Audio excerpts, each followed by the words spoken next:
मित्राचं काम झालेलं आहे आता रजिस्ट्रेशनचं. हां आणि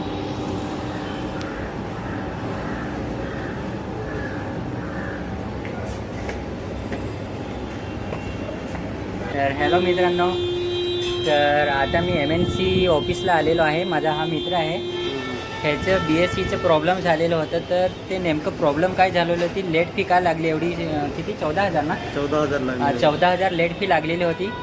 कारण सी फॉर्म आणि आपलं पासिंग सर्टिफिकेट असते ना, त्याच्यावरची डेट चुकवलेली होती त्यांनी फॉर्म भरताना.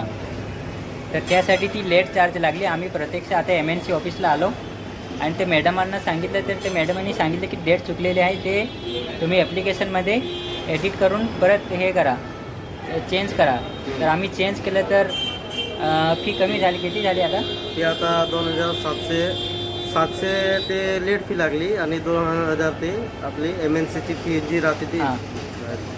तर असं आहे मित्रांनो, तुमचं काही प्रॉब्लेम असेल तर तुम्ही प्रत्यक्ष MNCला येऊ शकता आणि तुमचा प्रॉब्लेम सॉल्व्ह करू शकता. तर आता मित्राचं काम झालेलं आहे आता रजिस्ट्रेशनचं.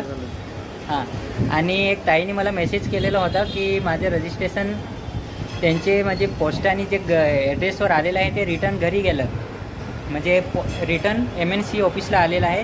तर आता मी जस्ट लगेच विचारलं मॅडमांना, तर ती मॅडम बोलले की ज्या सिस्टरचे किंवा ज्याचं म्हणजे रजिस्ट्रेशन सर्टिफिकेट असेल त्यांनी प्रत्यक्ष स्वतः येऊन ते रिसीव करायचं असतं, असं आहे. आणि अजून एक सिस्टरने विचारलेलं होतं की रिन्यू डेट निघून गेल्यानंतर मला रजिस्ट्रेशन रिन्यू होत नाही.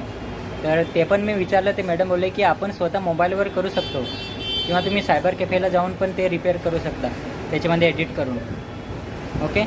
आणि तुमचे अजून काही प्रश्न असतील ना तर मला कमेंट करा किंवा पर्सनली DM केले तरी चालतील.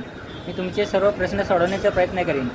तर या व्हिडिओतून तुम्हाला हेल्प भेटली असेल तुम्हाला काहीतरी, तर या व्हिडिओला लाईक करा, कमेंट करा आणि तुमचे नर्सिंग झालेले मित्र मैत्रिणी किंवा तुमच्या फॅमिलीमध्ये कोणी पण असतील त्यांच्यासोबत शेअर करा. Okay, bye.